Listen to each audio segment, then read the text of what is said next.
నేతదానం అభిమానులందరికీ నేతదాన ప్రచార పక్షోత్సవాల సందర్భంలో నమస్కారం.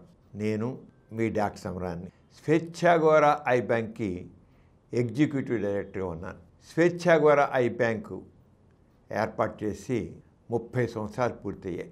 ఈ నేతదాన ప్రచార పక్షోత్సవాలు అనేది గత 45 సంవత్సరాలుగా భారత ప్రభుత్వం అలాగే I bank association of India రెండూ సంయుక్తంగా దేశవ్యాప్తంగా ప్రజల్లో నేతదానం గురించి అవగాహన కలిగించేందుకు పక్షోత్సవాలని నిర్వహిస్తుంది.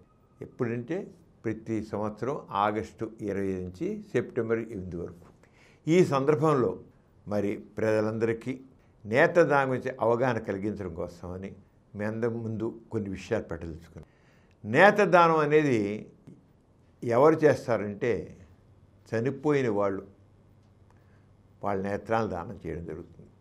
అంటే ఈ కళ్ళు తీసుకోవడం అనేది చనిపోయిన వ్యక్తి నుంచే తీసుకోవడం అనేది. మరి ముందే మనం చెప్తే చెప్పచ్చు, చెప్పకపోయినా వాళ్ళ పిల్లలు కానీ వాళ్ళతో సంబంధికులు ఎవరైనా సరే ఈ మరణించే వ్యక్తి నుంచి కళ్ళు తీసుకోండి అని చెప్తే సరిపోతుంది. అభ్యంతరం చెప్పుకుంటే చాలు. వాళ్ళ వైపు నుంచి మోటివేషన్ మేము చేస్తామని చెప్పడం కూడా ఉంటుంది. మామూలుగా అయితే బతికుండగానే మనం నా మరణాంతరం నా నేత్రాలని దానం చేస్తాను, ఎవరికైతే ఈ నేత్రదానం చూపిస్తుందో వాళ్ళకి పెట్టండి అని కూడా చెప్పచ్చు. నేత్రదాన ప్రతిజ్ఞాపత్రం దింపి ఉంచవచ్చు అన్నమాట. నేత్రదానానికి ఏం కాదండి, చనిపోయిన వాళ్ళ కళ్ళని మట్టిపాలు చేయకుండా బుగ్గిపాలు చేయకుండా దానం చేయడం. కన్ను తీస్తే కన్ను వికారంగా తయారవుతుందేమో అనుకుంటాం. సాధారణంగా నేతదానంలో మన నల్లగుడ్డు అంటాం. ఒక గ్లాసు మీద ఒక మూత ఎలా ఉంటుందో ఒక పొర ఉంటుంది. ఆ పొర ఒక్కదాన్నే తీస్తాం. కంటిగుడ్డు కంట్లోనే ఉంటుంది. ఆ పొర తీసి దాని మీద ఒక చిన్న మళ్ళీ అలాంటిది మూత పెట్టేస్తాం, కవర్ చేసేస్తాం. చేసే కంటి గుడ్డు ఈ నేతదానం చేసినట్టుగా ఎవరికి తెలియదు, ఎందుకని కంటిగుడ్డు అక్కడే ఉంటుంది. దాన్ని ఏమంటాం కార్నియా అని చేయడం. Corneal retrieval programme. కార్నియా అంటే నల్లగుడ్డు. ఆ నల్లగుడ్డు అంటే ఇది గుడ్లాగే ఉండదండి, ఒక పొర. చిన్నవి చెప్పే కదా, ఒక గ్లాసు మీద ఒక కూజ మీద మూత ఉంటుంది. ఆ మూతలాగా మన నల్లగుడ్డు కూడా ఉంటుంది. ఆ చిన్న పొర, ఆ పొరను తీయడం ఉంటుంది అన్నమాట. తీసి దాని మీద ఒక లిడ్ లాంటిది అది పెడతాం అన్నమాట. అంతే. కాకపోతే కొంతమంది ఏంటంటే మరి కార్నియా తీయడం కుదరినప్పుడు కన్ను మొత్తం గుడ్డు తీసుకుంటారు. తీసుకున్నా ఏముండదు తేడా, ఎందుకంటే అక్కడ దూది ఉండలు పెట్టేస్తే సరిగ్గా కన్ను మూసేస్తే కళ్ళు తీసినట్టే తెలియదు. అయితే నేతదానం అనేది ఎప్పుడు చేయాలి, ఎలా చేయాలంటే ఒకటి గుర్తుంచుకోండి. ఏ వ్యక్తి అయినా మరణిస్తే ఆ మరణించే వ్యక్తి 6 గంటల్లోగా ఆ మరణించే వ్యక్తి నుంచి మనం నేత్రాలు తీసుకోవాలి. 6 గంటలు. కొంతమంది కొన్ని చోట్ల అయితే చల్లని ప్రదేశంలో అయితే మాత్రం 8 గంటలా కావచ్చు. మామూలు మాత్రం 6 అవర్స్ 8 అవర్స్ దాకా కూడా ఉండొచ్చు. ఈ దానం అనేది ఎవరు చేయొచ్చు అనేది చూస్తే 6 మాసాల చిన్నపిల్లల నుంచి 6 మాసాల బిడ్డ నుంచి ఏ వయసు 60 ఏళ్ళు కావచ్చు, 70 ఏళ్ళు కావచ్చు, 80 ఏళ్ళు కావచ్చు, 90 ఏళ్ళు కావచ్చు, 100 ఏళ్ళైనా సరే ఎవరి కళ్ళైనా దానం చేయరు. అంటే వయసుతో ప్రమేయం లేదు. అలాగే ఆడమ్మగారితో తేడా లేదు, ఎవరైనా. అలాగే షుగర్ ఉన్న వాళ్ళైనా నేతదానం చేయొచ్చు, రక్తపోటు ఉన్న వాళ్ళైనా నేతదానం చేయొచ్చు, కళ్ళజోడు పెట్టుకుంటున్న వాళ్ళని నేతదానం చేయొచ్చు. వీళ్ళు వాళ్ళు లేదు. అయితే కొందరి మాత్రం ఇంకోటి చూపుని ఇవ్వడానికి పనికిరావు. ఎవరు కొందరు అంటే హెచ్ఐవి ఎయిడ్స్తో బాధపడుతున్న వాళ్ళ కళ్ళు, ఎయిడ్స్ వ్యాధి ఉందనుకోండి, ఎయిడ్స్ వ్యాధి ఉన్న వాళ్ళ కళ్ళు పనికిరావు. అలాగే క్యాన్సర్ ఉన్న వాళ్ళ కళ్ళు పనికిరావు. క్యాన్సర్తో చనిపోతారు సరే, వాళ్ళ కళ్ళు పనికిరావు. పచ్చకామెరులతో మరణిస్తే, పచ్చకామెరులు ఉండగా మరణిస్తే ఒకసారి జీవితం ఎప్పుడు వస్తే దానికి సంబంధం లేదు. పచ్చకామెరుల్లో యాసిడ్స్ సమయంలో లివర్ ఫెయిల్తో మరణిస్తే వాళ్ళు కళ్ళు పనికిరావు. ఎందుకంటే కళ్ళు కూడా పచ్చగా తయారవుతాయి ఆ టైంలో. అంచేత పచ్చకామెరులో పని. అలాగే పిచ్చి కుక్క కరిస్తే 6 దానిలో చనిపోయిన వాళ్ళ కళ్ళు పనికిరావు. అలాగే మెదడు బాపు జబ్బు వచ్చిపోయిన వాళ్ళ కళ్ళు పనికిరావు.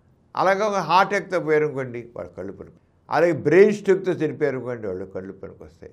ఎవరు కిడ్నీ ఫెయిల్యూర్స్ చనిపోయారు అనుకోండి వాళ్ళు కళ్ళు పనికి వస్తాయి. వీళ్ళందరికీ వస్తాయి. ఇందాక చెప్పిన ఐదు రకాల వ్యక్తుల నుంచే కళ్ళు వాళ్ళ కళ్ళు ఇంకోళ్ళకి పనికిరావు. తక్కిన వాళ్ళందరి కళ్ళు పనికి. అయితే చెబుతున్నా కదా, ఈ కళ్ళు తీసి ఇంకోటి పెట్టాలంటే ఆ కంటి మీద ఆల్రెడీ తెల్ల పూలాగా అయిపోవడము ఇంకోటి ఏమైనా ఉంటే మాత్రం అది ఇంకో చూపుకోవడానికి పనికిరావు. అంచేత కళ్ళు నల్లగుడ్డు చక్కగా ఉండాలి, ట్రాన్స్పరెంట్గా ఉండాలి, అది ఉండాలి. అయినా ఆ కళ్ళని దానం చేయొచ్చు. అంత ఇదిగా లేదనుకున్నాం. చెత్తవారం ఉన్నవాళ్ళైనా సరే ఎవరైనా సరే ఇవ్వచ్చు. కన్ను తీసుకోవడం మాత్రం 6 గంటల్లోగా తీసుకోవాలండి. 6 నుంచి 8 గంటల్లోగా తీసుకుని తీరాలి. అది మా చెబుతున్నాను. తర్వాత కళ్ళు ఇంకా అంత ఉపయోగపడవు. అయితే ఇప్పుడు జరుగుతుంది అంటే చాలామంది టైమ్లీగా ఇవ్వకపోవడం ఒకటి, వాళ్ళ కళ్ళ మీద ఏదో తెల్ల పూలాగా వేసిండి ఇంకోటి ఉంది. అలాగే క్యాట్రాక్ట్ ఆపరేషన్ చేసిన వాళ్ళు కూడా వచ్చండి. గుర్తుంచుకోండి, క్యాట్రాక్ట్ ఆపరేషన్ చేసి శుక్లాలు ఆపరేషన్ చేస్తారు సరే, వాళ్ళు కూడా కళ్ళు దానం చేయొచ్చు. చెత్తవారు ఉన్న వాళ్ళు కళ్ళు దానం చేయొచ్చు. కానీ మనకు కావాల్సింది అంటే ఆ కార్నియా డ్యామేజ్ అవ్వకుండా ఉండాలి. ఎందుకంటే ఇంకోటికి అదేగా పెట్టేది. ఇంకా పెట్టేది ఎవరికంటారు? కళ్ళు అంటారా? నల్లగుడ్డు మీద తెల్ల పువ్వు వేసిన వాళ్ళు ఉంటారు. నల్లగుడ్డు తెల్ల పువ్వు వేసేసి ఉండి కనపడకుండా పోతుంది. వాళ్ళ కళ్ళు కనవు. కానీ వాళ్ళ లోపల రెటీనా బాగానే ఉంటుంది, నరాలు బాగుంటాయి, ఆప్టిక్లో బాగుంటాయి, అన్నీ బాగుంటాయి. వాళ్ళకి కేవలం అదే కూజా మీద మూత విరిగిపోయిన కొన్ని ఇంకో కూజా మీద మారుస్తాం కదా, అలాగే ఏదో కొండ మీద మూత పగిలిపోయిన కొన్ని మూత మారుస్తాం కదా, కొండే తీసి పక్కన పారేయం కదా.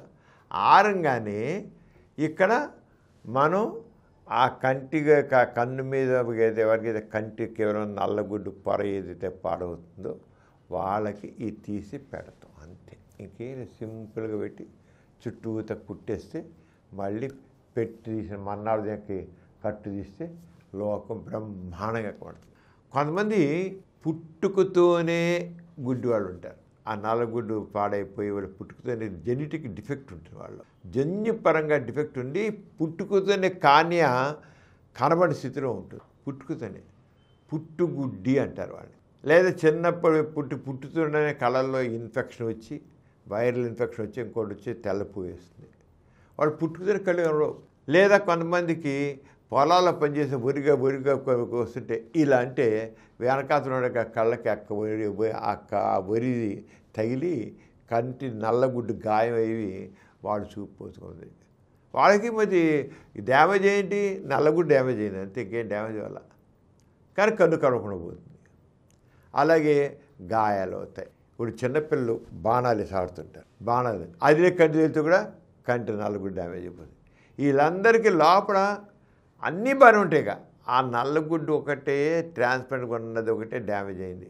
దానికి వాళ్ళకి మనం పెడతాం. ఈ రకంగా మరి ఎవరు దానం చేసి తెలుస్తుంది, ఎవరికి కళ్ళు పెడతామో తెలుసు. మీకు తెలుసో తెలీదో భారతదేశంలో నల్లగుడ్డు అంధత్వం వాళ్ళు అంటే కార్నియా అనేది డ్యామేజ్ అయిన వాళ్ళు 35 లక్షల మంది ఉన్నారండి. 35 లక్షలు. ఈ 30 లక్షల మంది ఏంటంటే అంధత్వంతో బాధపడుతున్నారు. ఈ 30 లక్షలే కాకుండా ప్రతి సంవత్సరం పుట్టుకతోనే అంధత్వంతో పుట్టిన వాళ్ళు కన్ను కనకుండా లేదా కంటికి గాయమైపోయో లేకపోతే రైల్లో ప్రయాణం చేస్తే రైల్లో పొగ ఏది వెళ్ళి రోడ్డు మీద దుమ్ము కళ్ళలో పడి దానివల్ల ఈ రకంగా కన్ను డ్యామేజ్ అయిన వాళ్ళు రకరకాల ఫ్యాక్టరీలో పనిచేస్తుంటారు, రకరకాలు చేస్తుంటారు. కంట్లో దుంపటి నలిపితే ఆ నల్లగుడ్డు డ్యామేజ్ అయిపోతుంది, చూపు కోల్పోతారు. ఈ రకంగా తాగుతున్నారు. ఈ రకంగా ఏటా ఈ 35 లక్షలు కాకుండా 25 ఏళ్ళ నుంచి 30,000 మంది కొత్తగా మళ్ళీ నల్లగుడ్డు అందుతుంది. ఇలా ఉన్న దాంట్లో మరి వాళ్ళందరికీ మనకు కాదు. కానీ ఎంతమంది కళ్ళు దానం చేస్తున్నారండి? ఎంతమంది అంటే చాలా తక్కువ అన్నమాట. మన భారతదేశంలో ఏటా 1 కోటి మంది మరణిస్తున్నారండి. మరి 1 కోటి మంది మరణిస్తుంటే 35,000 మందే ఆయా నేత్రదానం చేస్తున్నారంటే మన దేశంలో 35 లక్షల మంది ఉన్నారే, వాళ్ళు చూపు ఎప్పుడు వస్తుందండి? అంటే వాళ్ళ జీవితం అంధకారం ఉండాల్సిందే కదా. చిన్నారులు ఉన్నారు, పెద్ద మామూలు పనిచేసే వయసులో ఉన్న వాళ్ళు ఉన్నారు. వాళ్ళ బతుకులు ఎంత దుర్భరంగా ఉంటాయి. ఇలా చనిపోయిన వాళ్ళ కళ్ళు బుగ్గిపాలు మట్టిపాలు చేస్తున్నారు. కానీ అవి ఇచ్చినట్లయితే వీళ్ళ జీవితాల్లో వెలుగు వస్తుంది కదా. వీళ్ళు చనిపోయిన తర్వాత కూడా ఆ నేతదానం ఇంకో కంటి వెలుగై ఉండొచ్చు. మరణించిన వారు వాళ్ళ కళ్ళని వదిలిస్తే తప్పకుండా వాళ్ళల్లో వాళ్ళ నాన్నో వాళ్ళ అమ్మనో వాళ్ళ తాతయ్యనో ఆ రకమైన మానవతా దృక్పథం మనుషుల్లో కావాలి. అంచేత ప్రతి ఒక్కరి చివరి కోరిక ఏం కావాలి? నేతదానం కావాలి. నా చివరి కోరిక నేతదానం. మనం బతుకుండగా ఎన్నో దానాలు చేస్తాం, అన్నదానం చేస్తాం, వస్త్రదానం చేస్తాం, రకరకాల దానాలు చేస్తాం. కానీ మరణించిన తర్వాత కూడా ఆ వ్యక్తి చేయగలిగే దానం ఏంటి? నేతదానం. నేతదానంతో మరి జీవితాల్లో మారిపోతాయి. అసలు వాడు ఏం చేయకుండా గుడ్డివాడు ఎప్పుడైతే కళ్ళు వస్తాయో వాడు బతుకులు మారిపోతాయి. ఎంతమంది అందుల జీవితాలు దుర్భరంగా ఉన్నాయండి. ఇంతసేపు మనం ఆ కళ్ళు ఎప్పుడు చనిపోగిస్తున్నాం. జాతస్య మరణం ధ్రువం, పుట్టినవాడు గట్టిగా మాంటు. అంచేత కళ్ళు కానీ తర్వాత ఏమంటారు? కళ్ళు దానం చేస్తే స్వర్గానికి దారి కనబడదు, స్వర్గాలు స్వర్గాలు మిగిలిపోతారు, వచ్చే జన్మలు కూడా కళ్ళు లేకుండా పుడతారు. ఆయన కళ్ళు కనబడకుండా ఉండడం, స్వర్గానికి వెళ్ళకపోవడం, వచ్చే కళ్ళు లేకుండా పుట్టడం అనేది ఏమి ఉండదు. అంచేత ముందు ఇలాంటి మూఢనమ్మకాలని అపోహలు విన్నాడండి. చాలా గొప్ప పనికి నేతదానం అనేది మహోన్నతమైన దానాలు. మేము స్వేచ్ఛగా అయిపోయిన తరపున ఇప్పటివరకు దాదాపు 900 మందికి 2 కళ్ళు అంధత్వం ఉన్నవాడు, ఒక్కరిని కూడా కాదు, 2 కళ్ళు అంధత్వం ఉన్న వాళ్ళకి కళ్ళు పెట్టాం. వాళ్ళ జీవితాలు ఎలా మారిపోయాయంటే ఇలా కాదు. దాంట్లో ఎంతమందో ఇంజనీర్లు అయ్యారు, ఎంతమందో ఎంబీఏలు చేశారు, ఎంతమంది ఎంత చదువుకున్నారు, పెద్ద టెక్నికల్గా డెవలప్ అయిపోయారు. ఎంత అంటే ఎంత 30 ఏళ్ళ నుంచి స్వేచ్ఛాగ్రహి బ్యాంక్ ఎగ్జిక్యూటివ్ డైరెక్టర్ చూసి ఎంతమంది జీవితాల్లో వెలుగునిచ్చాం. వాళ్ళ జీవితాలు వాళ్ళ కుటుంబాలు ఎంత హాయిగా తయారయ్యారు. అంచేత నేతదానం విషయంలో అయినప్పటికీ చాలా తక్కువ. ఇప్పుడు నేతదానం చూసిన మన దేశంలో చూసిన మన దక్షిణాది మన ఇది ఆంధ్రప్రదేశ్, తెలంగాణ, కర్ణాటక, కేరళ, తమిళనాడు ఈ 5 రాష్ట్రాలే ముందంజలో ఉన్నాయండి నేతదానంలో. అదే నార్త్ ఇండియాకి వెళ్ళినట్టే అక్కడ చాలా తక్కువ. మేము బాగా 43% నేతదానం దేశం మొత్తం జరిగే నేతదానాల్లో 43% నేతదానం చేసేది కేవలం చెప్పిన ఆ దక్షిణాది రాష్ట్రాలే. ఇంకా పశ్చిమ రాష్ట్రాలు 41% ఉన్నాయి.